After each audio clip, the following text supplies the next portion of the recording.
So Warren was once again asked about Medicare for all, and once again, we are all left incredibly confused about where exactly she stands on the issue. Take a listen to this interview. You had a town hall last night, and the questions came up about Medicare for all, including people who were skeptical about it. And if you believe polling, there is quite a bit of skepticism, not about the idea of Medicare for all, but about the idea of doing away with private insurance. Does that affect your thinking? Sure it does. And it tells me that the transition is really important. As we negotiate the pieces to get there to a system that is sustainable, we got to make sure that we've got everybody at the table, that labor unions are at the table, and that they're getting full compensation. So, yeah, there are a lot of pieces to get this right, but you start by setting the goal and then aiming toward it. Question. Are the majority of Elizabeth Warren supporters, are they vegetarians or are they vegan? Did I say I was on a diet? Are you on a diet? Because really, that's the only justification I can see for that word salad she just gave us. I have no idea what the hell she was talking about. Like, that was even, there are those speeches that Warren tends to give. Good things are good, bad things are bad. And that's all well and good. But this was something worse than that. I have no idea what she's talking about. And I think the reason I don't have any idea what she's talking about and you don't have any idea what she's talking about is because she has no idea what she's talking about. In fact, it actually appears that she didn't read the bill that she co-sponsored. Why would I say that?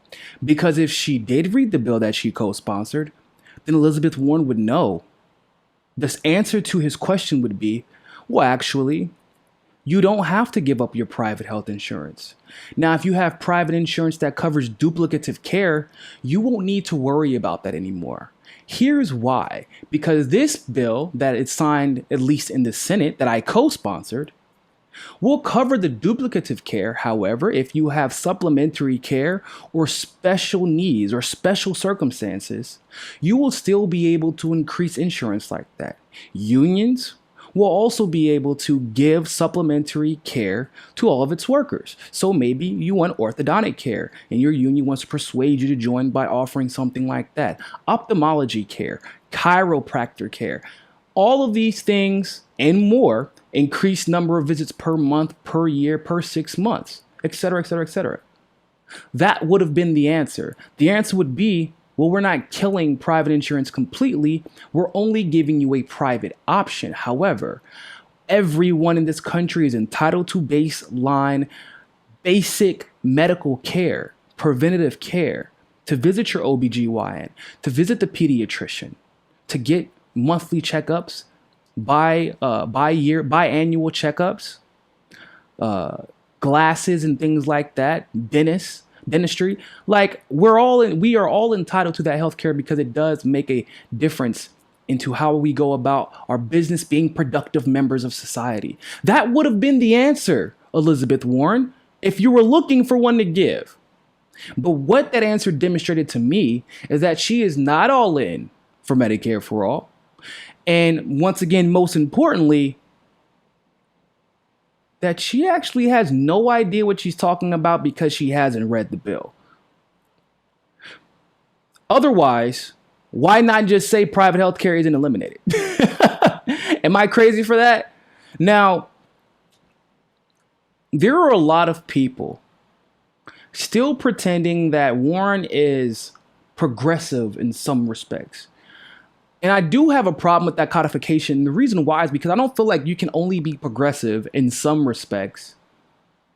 You can be liberal in some respects, but to be progressive, you have to be liberal in most respects, right? You can't just be progressive in one respect. Like, you can't solve a puzzle. You can't even see the picture with 5-6 pieces of a puzzle that has 120 pieces to it. No. But if you get it 90% right on most issues, then I can consider you progressive. But Elizabeth Warren gets it 15% right. On top of being one of the most unproductive senators Well, actually, I think she's actually one of the most unproductive legislators, period. But according to Politico, at least, she's one of the most unproductive senators in the Senate right now. And it's sad because, well, I think she's technically the second best senator we have. Isn't that pretty bad? Yeah, I know.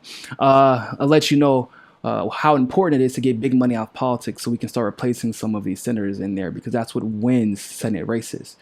But overall, when you can't even get Medicare for all right, because what she just gave us is a word salad.